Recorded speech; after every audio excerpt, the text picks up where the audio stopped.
이번에는 조인트 클립을 이용해서 조립하는 방법을 설명을 드릴 거고요.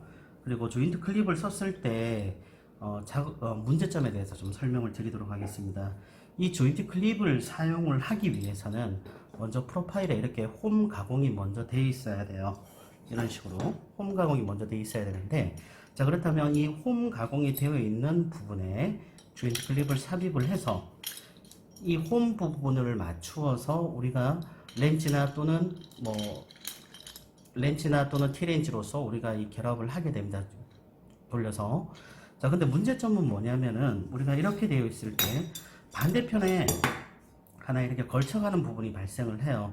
이 걸쳐가는 부분이 발생을 할 때는 조인트 클립을 삽입을 시키더라도 체결할 수 있는 방법이 없어요. 그럼 이제 문제가 되는 부분이 어떤 거냐면, 이쪽 부분에 브라켓을 대거나 또는 다른 방법을 이용해서 체결을 해야 됩니다. 이렇게 되면 이제 부품 수도 많아지고 작업의 용이성이 많이 떨어지게 됩니다. 그러나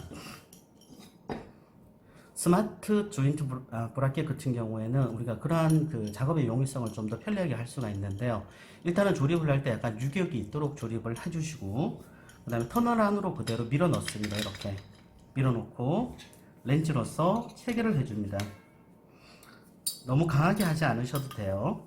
자, 체결을 해주면 튼튼하게 조립이 됩니다.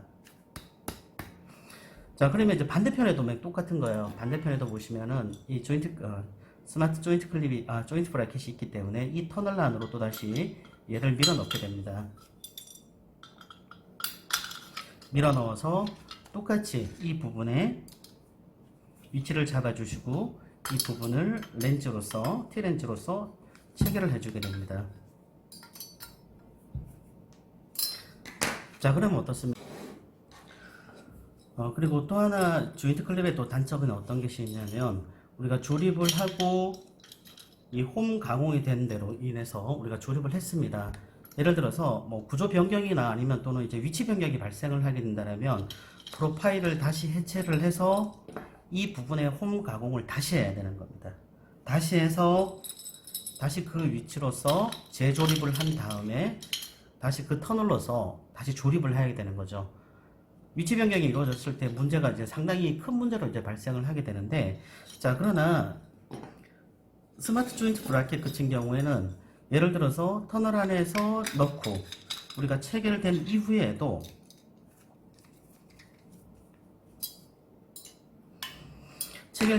위치 변경이 가능하다는 거죠. 홈 가공 없이, 홀 가공 없이.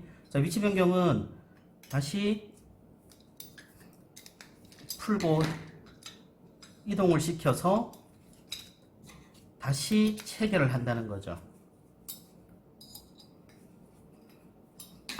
자, 이런 경우는 우리가 기존에 있는 조인트 클립으로서 해결될 수 없는 부분이에요. 그러나 스마트 조인트 브라켓 같은 경우에는 기존의 위치 변경이 아주 손쉽게 가능하다는 거죠. 그러면 아마 이것 또한 작업의 용이성이나 그 다음에 어떤 시간적인 면을 많이 줄여줄 수 있는 부분이기도 합니다.